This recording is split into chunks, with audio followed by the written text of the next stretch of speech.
আমাদের সরকারের কিছু কর্মসূচি ইমিডিয়েট যা শুরু হবে সেইটা বলবার জন্য আজকে আমার এখানে আসা। আশা করি এটাকে আপনারা একটু গুরুত্ব দেবেন। মানে অন্যান্য রাজনৈতিক কর্মসূচির বাইরেও, রাজনৈতিক কর্মসূচি হলে আমি কালকেই বলে দিতাম মিটিং থেকে, কিন্তু এটা সরকারি কর্মসূচি।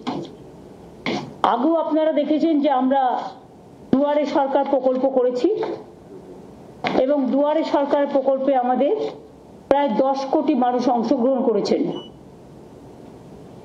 এবং তাদের 90% কাজ কমপ্লিট হয়েছে, কিন্তু কিছু পড়ে আছে 10% বিভিন্ন স্কিমের ব্যাপারে। সেই স্কিমে যারা অ্যাপ্লাই অলরেডি করেছেন তাদেরটা আমরা ডিসেম্বর মাস থেকে শুরু করব, বিশেষ করে যেগুলো আমরা করতে পারি, যেমন লক্ষ্মীর ভান্ডার বা এই টাইপের কিছু স্কিম। এবারে আমরা যেটা করব, দুয়ারে সরকারে আমরা দেখেছি প্রচুর মানুষ এসেছেন, প্রায় 10 কোটি মানুষ, এবং তারা কিন্তু অনেক কাজ পেয়েছেন। একেবারে কাস্ট সার্টিফিকেট থেকে শুরু করে, লক্ষ্মীর ভান্ডার থেকে শুরু করে, কৃষিজীবী মানুষদের, ছাত্রছাত্রীদের অনেকটাই আমরা চেষ্টা করেছি করতে। এবারে আমরা একটা প্রোগ্রাম নিচ্ছি, যেটা আমার চিফ সেক্রেটারি, আমি এবং ডিজি পুলিশ আছেন। এই প্রোগ্রামটার নাম হবে আমাদের পাড়া আমাদের সমাধান। মনে রাখবেন, গভর্নমেন্টের সব ডিপার্টমেন্ট মিলে যে বড় বড় কাজগুলো করে, সেই কাজগুলো যেমন চলছে, যা চলছে সেগুলো চলবে। পয়সা যতটা জোগাড় করতে পারবো সেই হিসেবে চলবে। এখন তো 100 দিনের কাজের টাকাও বন্ধ, গ্রামীণ আবাস যোজনার টাকাও বন্ধ, গ্রামীণ রাস্তার টাকাও বন্ধ। গত 24-এর ইলেকশনে আমি দেখেছিলাম বিজেপির অনেকগুলো প্রচার করেছিল টিভিতে, জল মিশন জল জীবন, অনেক ছবি দেখিয়েছিল, আমি নিজে দেখেছিলাম অ্যাডগুলো। যদিও সেখানে 90% টাকা আমাদের দিতে হয়, মানে পুরো মেনটেনেন্স আমাদের করতে হয়, ল্যান্ড আমাদের দিতে হয়, পাইপ আমাদের নিয়ে যেতে হয়, তা সত্ত্বেও আমাদের 60% টাকাও দিতে হয়, ওরা মাত্র 40% দেয়। এবং তার মধ্যে মেনটেনেন্স ধরা নেই, তার মধ্যে ল্যান্ডের দাম ধরা নেই, তার মধ্যে কিছুই ধরা নেই। কিন্তু সেই টাকাটাও বন্ধ করে দিয়েছে। যেটা আমাদের জল স্বপ্ন প্রকল্প, যেটা আমরা মানুষকে বলেছিলাম পৌঁছে দেবো সবটা, আমরা প্রায় 98 লক্ষ মানুষের বাড়িতে বাড়িতে জল, নলবাহিত জল পৌঁছতে পেরেছি। কিন্তু এখনো অনেক জায়গায় পাইপ পড়ে আছে। কিন্তু যেহেতু টোটাল ফান্ডটা গভর্নমেন্ট অফ ইন্ডিয়া বন্ধ করে দিয়েছে, তাই আমরা জমি দেওয়া সত্ত্বেও, আমরা পাইপ ফেলা সত্ত্বেও, আমরা আমাদের টাকা দেওয়া সত্ত্বেও সেই কাজটা এখন আটকে আছে। এখন আমাদের প্রায় 94টা সোশ্যাল স্কিম চালাতে হয়। আমাদের 100 দিনের কাজের বদলে কর্মশ্রী হয়েছে। আমি আপনাদের আগেই বলেছি প্রায় 75 লক্ষ জব কার্ড হোল্ডারদের আমরা কাজ দিয়েছি। এছাড়াও আরো যে স্কিম আছে, লক্ষ্মীর ভান্ডার বলুন, কৃষক বন্ধু বলুন, সবুজ সাথী বলুন, তরুণের স্বপ্ন বলুন, ঐক্যশ্রী বলুন, শিক্ষাশ্রী বলুন, মেধাশ্রী বলুন, সবুজশ্রী বলুন, 94টা স্কিম গভর্নমেন্টের আছে। এই টোটালটাই আমরা চালাই। স্বাস্থ্য সাথী থেকে শুরু করে, বিনা পয়সায় রেশন দেওয়া থেকে শুরু করে আমরা সবটাই চালাই। কিন্তু আমাদের প্রায় 1,75,000 কোটি টাকার উপরে, এখন টাকাটা আরো বেড়েছে। সেন্ট্রাল গভর্নমেন্ট আমাদের টাকা আটকে রেখেছে, আমাদের দেয়নি, আমাদের পাওনা টাকা, বকেয়া টাকা। কিন্তু তা সত্ত্বেও বাংলার মানুষের আশীর্বাদের, শুভেচ্ছা এবং দোয়ায় বলতে পারেন আমরা চেষ্টা করছি কেন্দ্রীয় সরকারের বৈষম্য বঞ্চনা সত্ত্বেও মানুষের কাজ, মানুষের মুখের হাসি যেন কেউ কেড়ে নিতে না পারে। দুয়ারে সরকারে আমরা দেখেছিলাম আগে মানুষকে এখানে ওখানে ঘুরে বেড়াতে হতো, কিন্তু দুয়ারে সরকারে অনেক মানুষ নিজে আসতেন এবং নিজের কথাটা বলতে পারতেন অনেক সুযোগ আমরা দুয়ারে সরকার থেকে অনেক মানুষের কাছে পৌঁছাতে পেরেছি। সেই জন্য দুয়ারে সরকারে যারা পার্টিসিপেট করেছিলেন, অফিসার সহ, সরকারি কর্মচারী সহ, বিডিও, এসডিও, ডিএম, আইসি, ওসি, এসপি, অ্যাডিশনাল এসপি সহ, ডিএসপি সবাই সহ, সাধারণ মানুষও যারা এসছিলেন তাদের কাছে আমরা কৃতজ্ঞতা জানাচ্ছি। আমরা অনেক সময় দেখি ছোট ছোট পাড়ায় হয়তো একটা কলের দরকার, হয়তো একটা ছোট্ট পাড়া তার একটা ছোট্ট গ্রামীণ রাস্তা অল্প করে করে দিলে তাকে কাদায় হাঁটতে হয় না। অনেক সময় আমরা বিদ্যুৎ পৌঁছেছি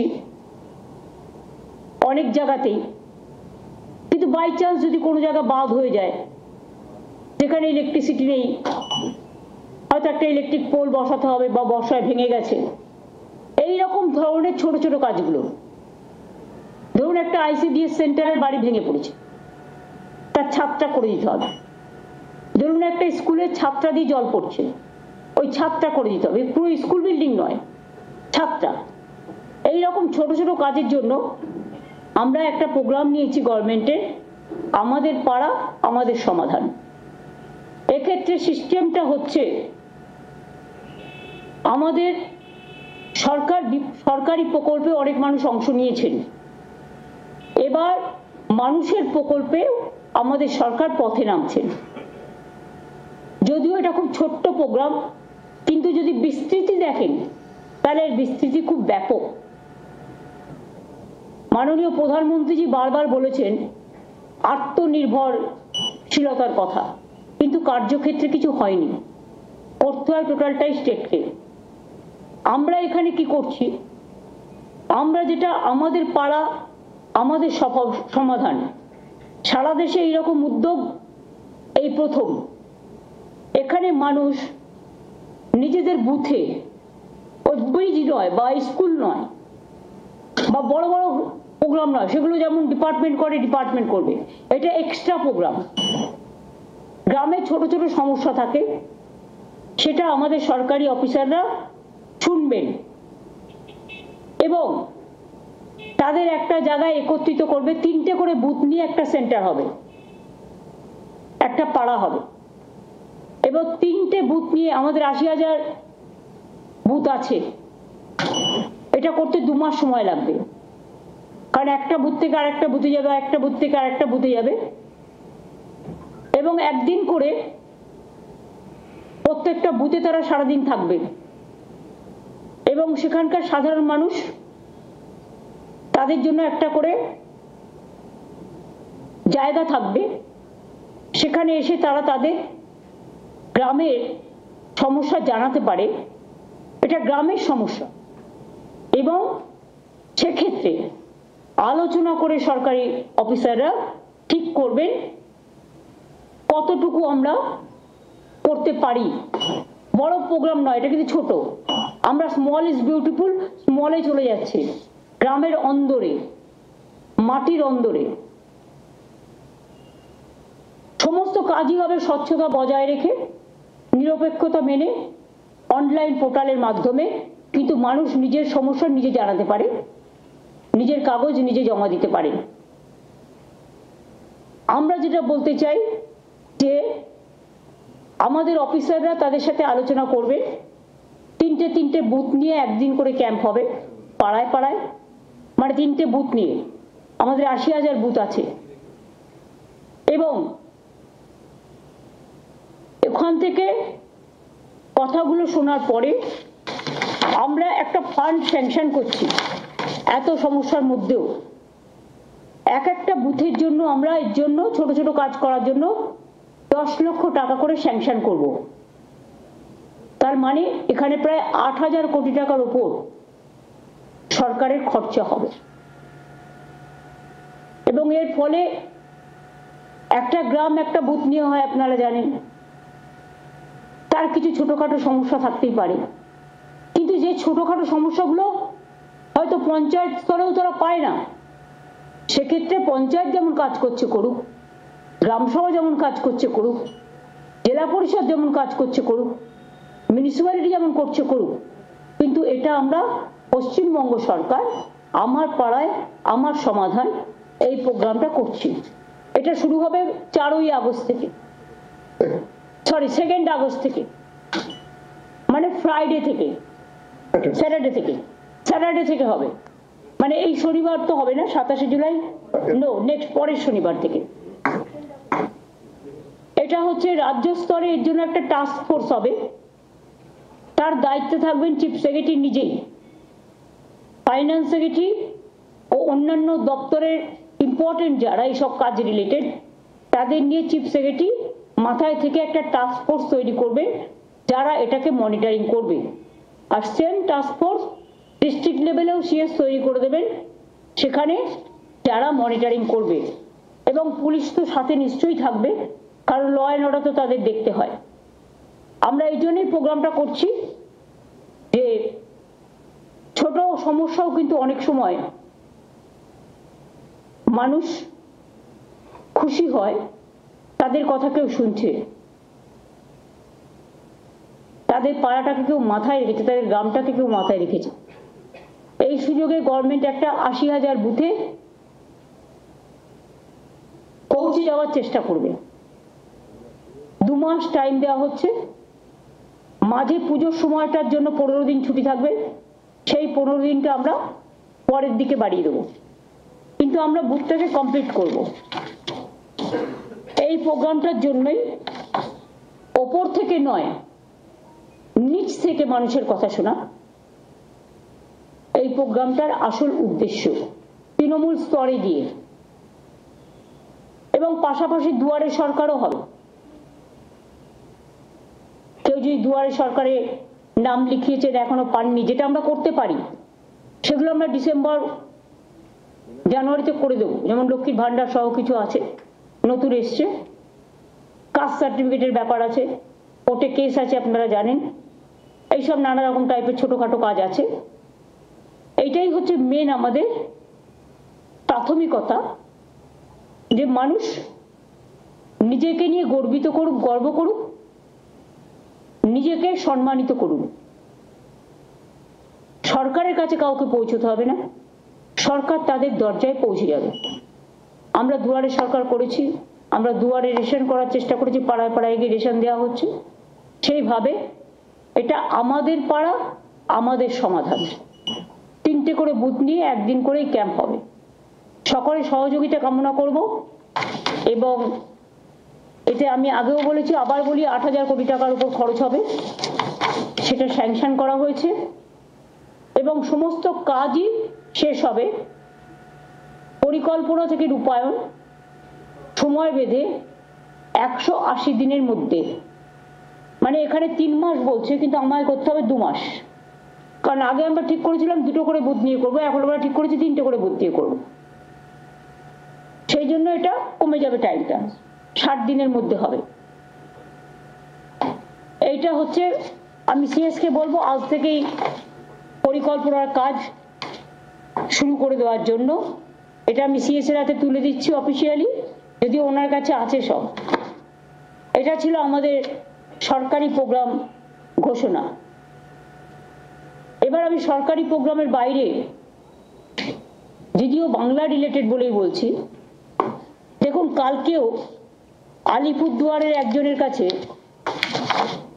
এও তপশিলি সম্ভবত, অঞ্জলিশীল নিত্যশীল স্বামী, ফালাকাটা, কিন্তু চিঠিটা গেছে কুচবিহারে ভুল করে, আলিপুরদুয়ারে। এবং 19/25 তারিখে লিখেছেও পুরোটা আসামি ভাষায়, এবং আসাম গভর্নমেন্ট থেকে, এই দেখুন, ফরেনার্স ট্রিব্যুনাল কোকরাঝড়, এখান থেকে চিঠিটা গেছে। বাংলার ব্যাপারে আসাম কি করে হস্তক্ষেপ করে? এটা শুধু আনএথিক্যালি নয়, আনকনস্টিটিউশনাল, ইললিগাল, এবং ওরা কিন্তু সীমারেখা লঙ্ঘন করছেন।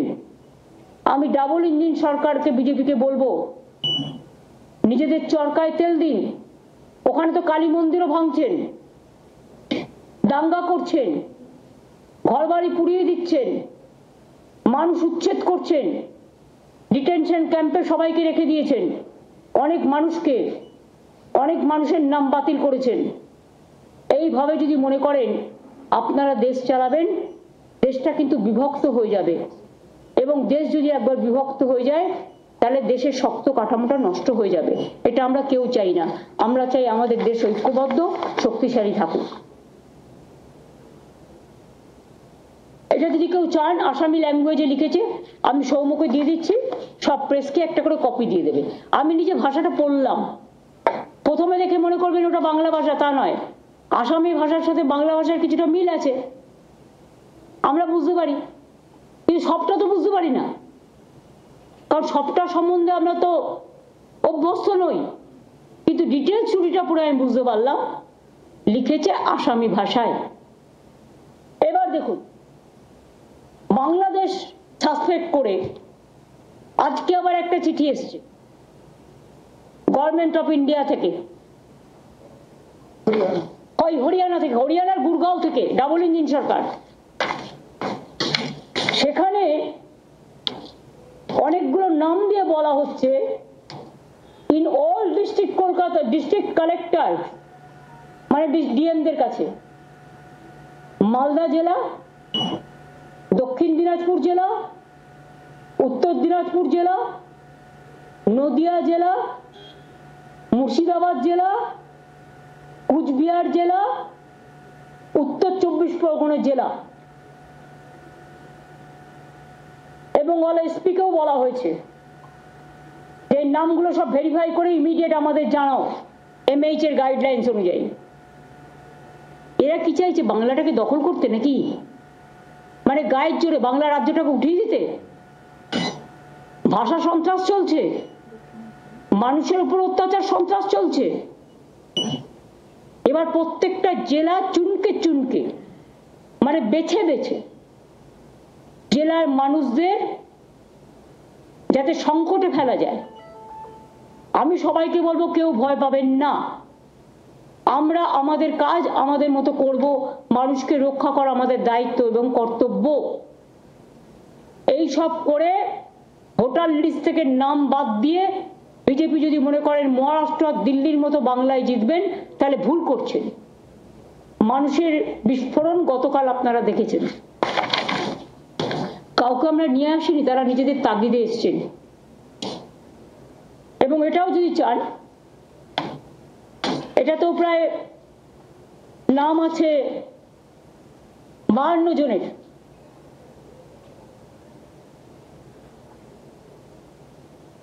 এটা যেহেতু সিক্রেট লেটার, আপনাদের আমি দিচ্ছি না, কিন্তু আপনারা যদি দেখতে চান লিস্টটা, আমি দেখিয়ে দিতে পারি, আমার কোনো প্রবলেম নেই।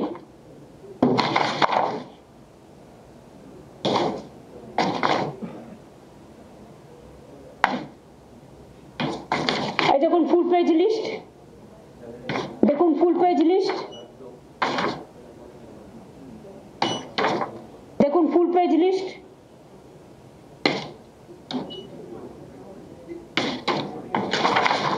দেখুন ফুল পেজ লিস্ট,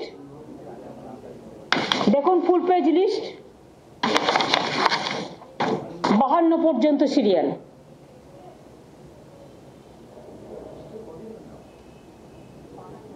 এই যে জেলাগুলো বললাম, সেই জেলাগুলো সব ইনভলভ আছে। এবার আপনারা সাংবাদিক বন্ধুরা আমায় বলুন তো, আপনারা তো সব জায়গায় যান, এটা তো ইন্ডিয়ান সিটিজেনদের রাইট। ভারতবর্ষের যে কোনো প্রান্তে যে কোনো লোক যেতে পারে, কাজ করতে পারেন, রাইট টু ওয়ার্ক, এটা আমাদের সংবিধানে বলা আছে। আমাদের এখানেও যেমন 1.5 কোটি মানুষ কাজ করেন, তাছাড়াও সব স্টেটের মানুষ এখানে থাকেন, ব্যবসা করেন, কেউ ইন্ডাস্ট্রিতে আছেন। ওই আমাদের এখানে তো এই প্রবলেম হয় না। তাহলে আমাদের রাজ্যের লোক যদি কোথাও কাজ করে, তাহলে বিজেপির প্রবলেমটা কোথায়?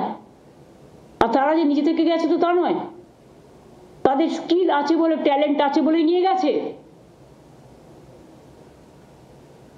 গুজরাটের মানুষদের যখন 2টো প্লেনে করে শিকলবন্দি করে নিয়ে আসা হলো এটা গুজরাটের মানুষকে অপমান করা নয়, তার অস্মিতাকে অসম্মান করা নয়।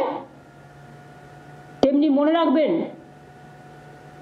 গুরগাঁওয়ে যাদের রেখে দিয়েছেন ডিটেনশন ক্যাম্পে বা জেল তৈরি করে, আসামে যাদের রেখে দিয়েছেন, উড়িষ্যায় যাদের রাখছেন, ছত্তিশগড়ে যারা রাখছেন, মধ্যপ্রদেশে যাদের রাখছেন, রাজস্থানে যাদের রাখছেন, দিল্লিতে যাদের রাখছেন, মনে রাখবেন, আমি জানি না কারায় বুদ্ধি দিচ্ছেন।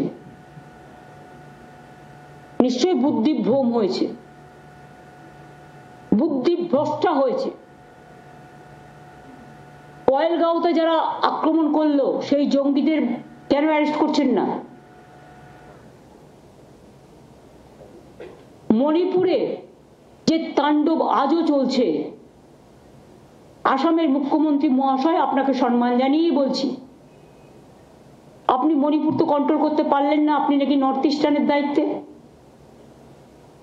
এমনকি মণিপুরের যিনি মন্ত্রী মহাশয়, যিনি আবার নর্থ ইস্টার্নের চার্জেও আছেন, তারা কেউ ভয়ে মণিপুরে যেতে পারেন না। আর যত কিছু আপনাদের রাগ, বিদ্বেষ, বঞ্চনা, লাঞ্ছনা, অত্যাচার, অসম্মান, আমাদের ভাষার উপর অত্যাচার, ভাষা সন্ত্রাস, অস্মিতা, ভাষা আমাদের অস্মিতা, ভাষাকে আমরা মনে করি আমাদের সম্মান। সব মানুষের ভাষা, সব মানুষের সম্মান। আমি আবার বলছি, I am not against of any language, any languages. I love all the languages because unity in diversity is our origin. We have different state, different religions, different food practice, different culture.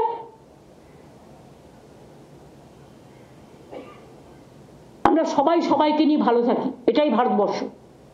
সারে জাহাঁ সে আচ্ছা হিন্দুস্তান হামারা। বৈচিত্র্যের মধ্যে ঐক্য, কিন্তু সেটা না করে বাংলা ভাষায় কথা বললেই মনে হচ্ছে যেন আমরা খুব অপরাধ করে ফেলেছি। বাংলা ভাষায় কথা বলা কি অপরাধ? আমি মনে করি অন্য ভাষায় কথা বলাও যেমন অপরাধ নয়, তেমনি আমাদের মাতৃভাষা, আমরা তো ছোটবেলায় বাংলাও শিখেছি, হিন্দিও শিখেছি, স্কুলে সংস্কৃতও শিখেছি ক্লাস 8 পর্যন্ত। তো যদি আমাদের আপত্তি না থাকে অন্য কোনো ভাষায়, তাহলে আপনারা কেন আমাদের ভাষাভাষীর লোকেদের উপর অত্যাচার করছেন? এর থেকে নিজেদের ঘরটাকে সামলান না।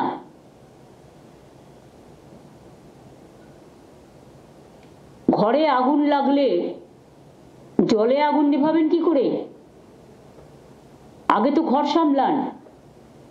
বাংলার দিকে তাকানোর দরকার নেই। বাংলা 1 নম্বরে আছে, বাংলা 1 নম্বরে থাকবে। আর বাংলার মেধা, বাংলার প্রতিভা, নাসা থেকে ভাষা মাথায় রাখবেন। হার্ভার্ড থেকে অক্সফোর্ড যান, গিয়ে ঘুরে আসুন।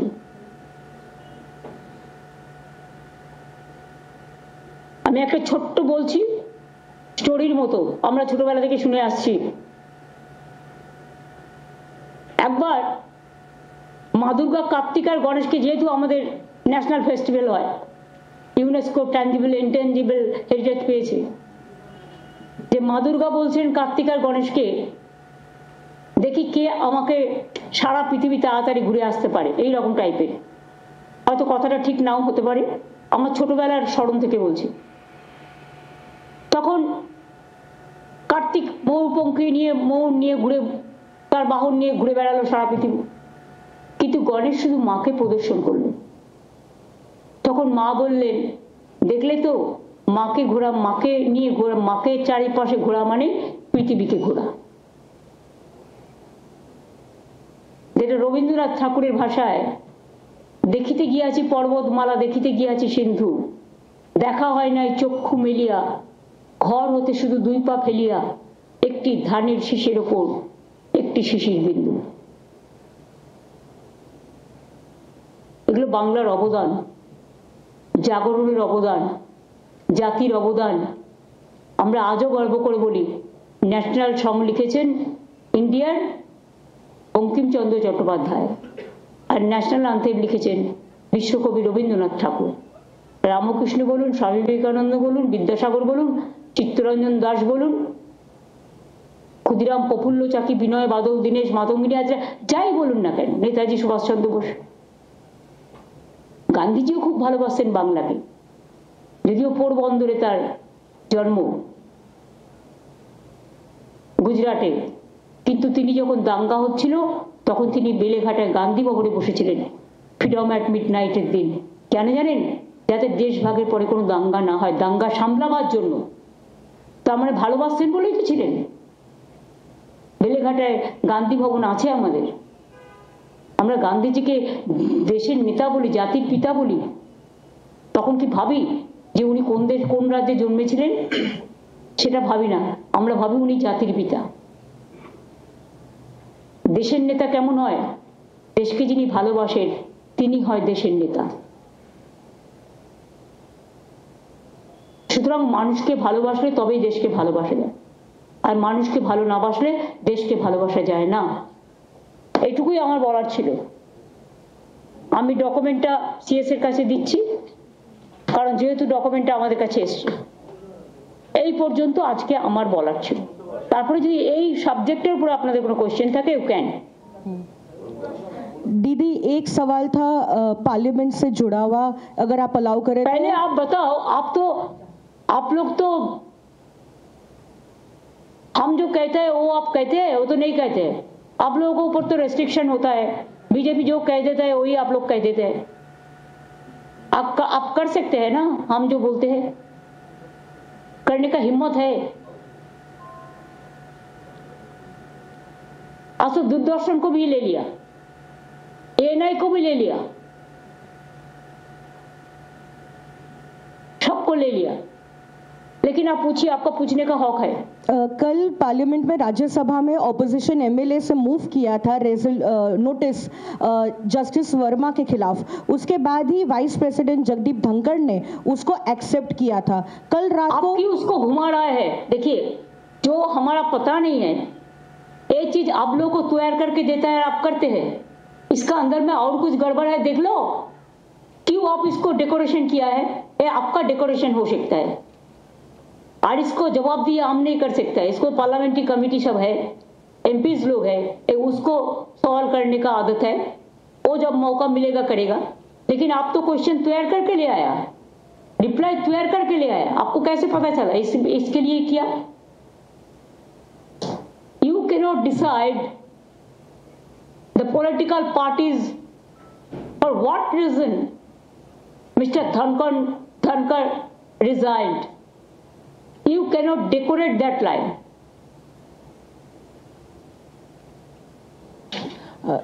দিদি, বাংলা ভাষা নিয়ে আপনি যেটা বলছেন, এক্ষেত্রে পার্লামেন্টে সেশন চলছে, সাংসদরা কি এই বিষয়টা নিয়ে কোনো মুভ করবেন? এবং আমাদের সবাই তো কালকে তো অভিষেক বলেছে, আপনারা দেখলেন যে আমরা এবার থেকে বাংলায় কথা বলবো, যারা বাংলা থেকে গেছে। অন্য ভাষাতেও কথা বলবো, কিন্তু বাংলাতেও আমরা বক্তৃতা দেবো। পার্লামেন্টে একটা সুবিধা আছে, আমার সময় থেকে আমি জানি যে ট্রান্সলেটর আছে, যে কোনো কেউ যে কোনো ভাষায় কথা বলতে পারে, তাদের 1 ঘন্টা আগে নোটিশ দিতে হয়, এবং তখন ট্রান্সলেটররা সাইমেলটেনিয়াসলি ইংলিশ এবং হিন্দিতে ট্রান্সলেট করে দেয়। দুই, আমি আরেকটা কথা বলেছি, আমি বলেছি আমি যেখানেই যাবো আমি সেখানে একটা করে ভাষা নিয়ে, ভাষা সন্ত্রাসের ওপর ধিক্কার জানিয়ে মিছিল করব। আমরা সম্ভবত যদি সবকিছু ঠিকঠাক থাকে, তাহলে 27 আর 28 আমাদের বীরভূমে প্রোগ্রাম আছে, কারণ আমাদের অনেক একটা এআরএম মিটিং হবে, আর তাছাড়াও আমাদের ব্রিজ উদ্বোধন আছে, আরো কিছু উদ্বোধনের প্রোগ্রাম আছে। ওগুলো করে দিলে তাড়াতাড়ি করে ব্রিজগুলো চালু হয়ে যাবে। কাজে ওখানেও কিন্তু আমি যখন যাব, আমি ভাষা নিয়ে একটা মিছিলও করব।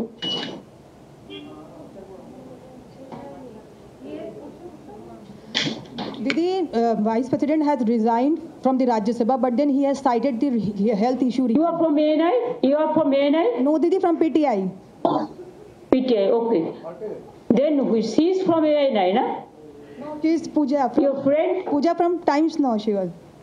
Times Now, okay. You, please. Didi, I'm saying that Mr. Dhankar has resigned citing the reason of health issues. Now, how do you see that? I don't have any comments about it, because let us see the things. Let us watch. He is wealthy man. He is a healthy man. I think his health is absolutely okay.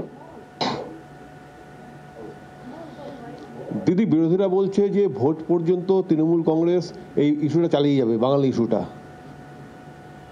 কেন vote পর্যন্ত, কেন সারা জীবন চালিয়ে যাবে। তৃণমূল যখনই এ ধরনের সন্ত্রাস হয়েছে তখন লড়াই করেছে, লড়বে।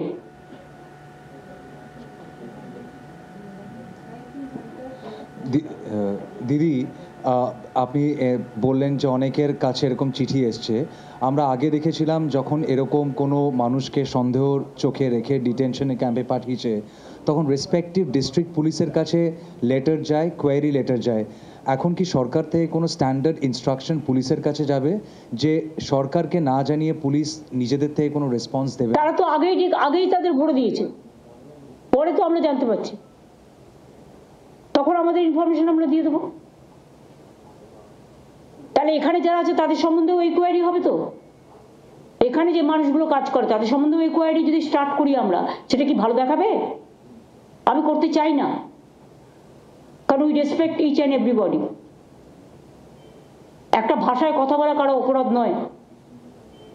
আজকে সাউথ ইস্ট পুরো এশিয়াতে বাংলা ভাষায় কথা বলার ভাষা হচ্ছে 2য় স্থানে, আর সারা পৃথিবীতে 5ম স্থানে। 30 কোটির বেশি মানুষ বাংলায় কথা বলে, এটা মাথায় রাখবেন পৃথিবীতে।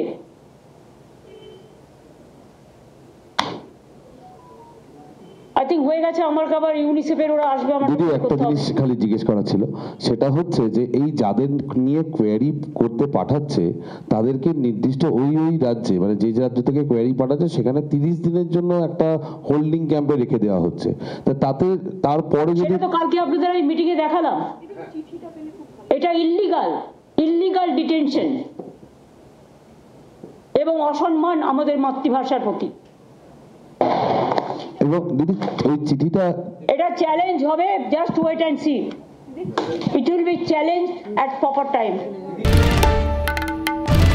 বাংলার আওয়াজ, বাঙালির আবেগ, জি 24 ঘন্টা।